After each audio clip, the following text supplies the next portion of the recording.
Hello friends, तुम्हारे आज का टॉपिक है जो एमएससी जूलॉजी फर्स्ट सेम के स्टूडेंट के लिए हैं।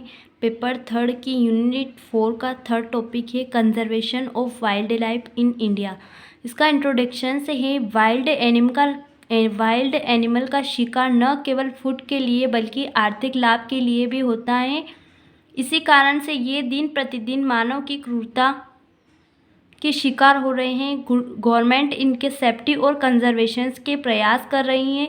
इसके कानून बनाकर शिकार कर प्रतिबंध लगाया जाता है। इसका कंजर्वेशन और मैनेजमेंट तभी संभव होगा जब प्रत्येक नागरिक वाइल्ड लाइफ के इम्पोर्टेंस को समझेंगे।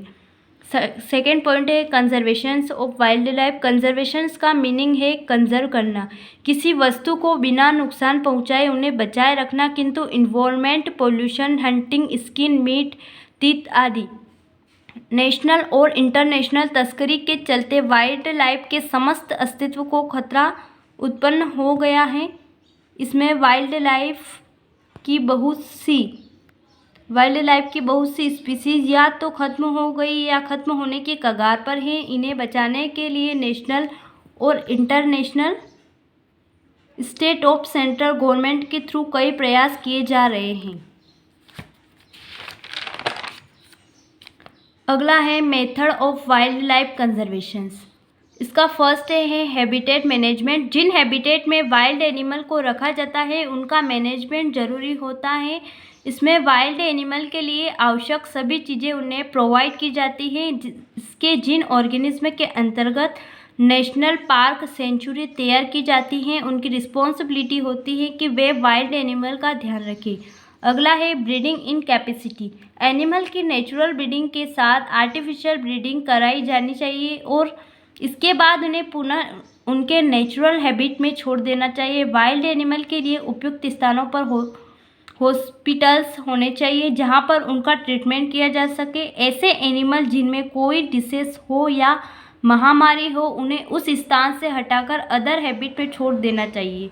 अगला है मास एजुकेशन। स्कूल एंड कॉलेजेस के सिलेबस में वाइल्ड एनिमल में इम्पोर्टेंस एंड कंजर्वेशन मेथड से रिलेटेड मैटर को इंक्लूड किया जाना चाहिए। विभिन्न प्रचार माध्यम जैसे न्यूज़पेपर, रेडियो, टीवी, पैम्पलेट्स के थ्रू वाइल्ड एनिमल के बारे में इम्पोर्टेंस इंफॉर्मेशन ह्यूमन तक पहुंचाना चाहिए।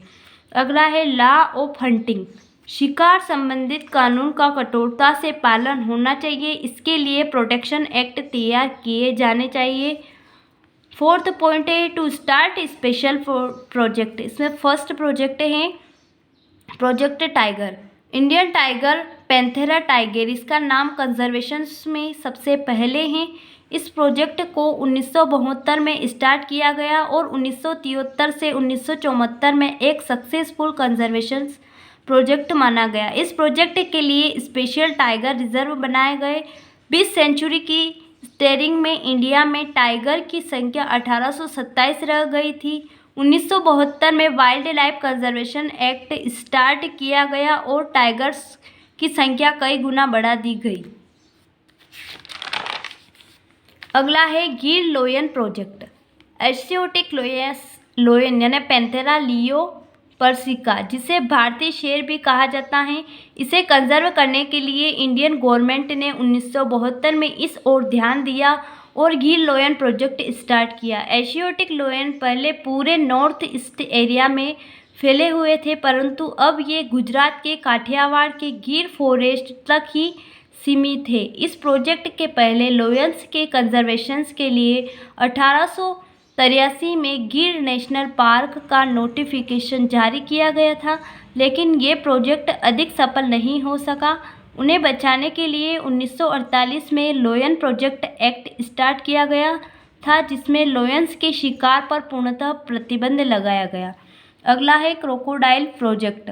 ये प्रोजेक्ट 1975 में DRHR बुस्टर्ड के द्वारा स्टार्ट किया गया।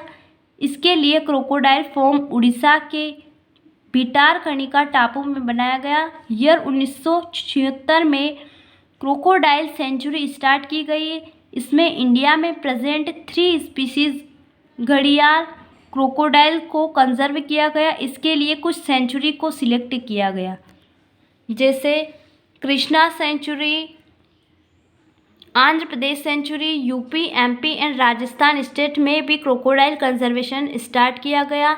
अगला है elephant project, Elephas maximus. Indian government ने 1991 से 1992 में प्रोजेक्ट एलिफेंट स्टार्ट किया। इस प्रोजेक्ट का मेन मोटिव एलिफेंट के आवास को सुधारने के अतिरिक्त माइग्रेशंस कॉरिडोर की ओर, साथ ही इनकी शिकार पर प्रतिबंध लगाना या पूरे इंडिया में एलिफेंट की संख्या 2200 है जो naturally Assam, Arunachal Pradesh, Meghalaya, Tripura, West Bengal, Bihar, Orissa, UP, Kerala, Karnataka and Tamil Nadu में पाए जाते हैं। अगला है प्रोजेक्ट हंगल। 1970 में कश्मीर प्रोजेक्ट हंगल स्टार्ट किया गया। कश्मीर का यह मृग बहुत ही विशाल मृग है और बेसिकली यह कश्मीर के नेशनल पार्क में पाया जाता है। लास्ट पॉइंट है इसका कंक्लूजन। इस प्रकार वाइल्ड एनिमल के कंजर्वेशंस के लिए गवर्नमेंट ने कई national and international and central government के थ्रू कई प्रयास किए हैं जिसमें कि वाइल्ड लाइफ को कंजर्व किया जा सके। कंजर्वेशन किस ढंग से करना है बताया गया है। ये कंजर्वेशन से रिलेटेड कई मेथड हैं और साथ ही कुछ स्पेशल प्रोजेक्ट भी स्टार्ट किए गए जिसमें project tiger, green lion project and crocodile project आदि शामिल हैं।